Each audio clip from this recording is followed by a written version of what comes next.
அது என்னப்பா என் வண்டி சாவி எங்கடா? அங்கதான்ப்பா இருக்கும். டேய் வண்டி சாவி கொஞ்சம் எடுத்து கொடுறா. எங்க பார்த்தாலும் இப்போ பெட்ரோல் டிமாண்ட் ஆயிடுச்சு.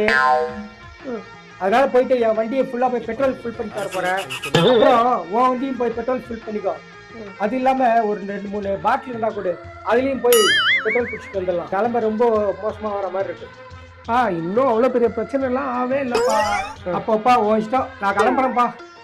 ரொம்ப திட்டவும் முடியல. சொல்றத கேட்கவே மாட்டாரு. என்னடா இவர் என்னம்மா சொல்றதே கேட்க மாட்டாரு. இன்ஸ்டால எதையாச்சும் பாத்துறாருமா, பார்த்துட்டு அதே செய்யறாருமா. லூசாமா அவரு. ஐயோ அவர் தான் சம்மந்தமே இல்லாம பண்ணுவாருன்னு தெரியும்ல, விடுறா. சரி அதை விடு. கேஸ் போடுற பையன் உன் ஃப்ரெண்டு தானே? ஆமா ஆமா. அவனை எக்ஸ்ட்ரா 2 கேஸ் போட சொல்லிடா. நம்ம எதுனா பார்த்து கூட பண்ணிடலாம். நீயும் மாமா. டேய் இப்பதான்டா தெரியுது, அவர் கட்ட தான் சொல்லியிருக்காரு. உனக்கு தான் ஒண்ணுமே தெரியல. நான் சொல்றத மட்டும் கேளு. உங்க வீட்டுல மட்டும்தான் இப்படியா, இல்ல எல்லார் வீட்லயும் இப்படி நடக்குதா?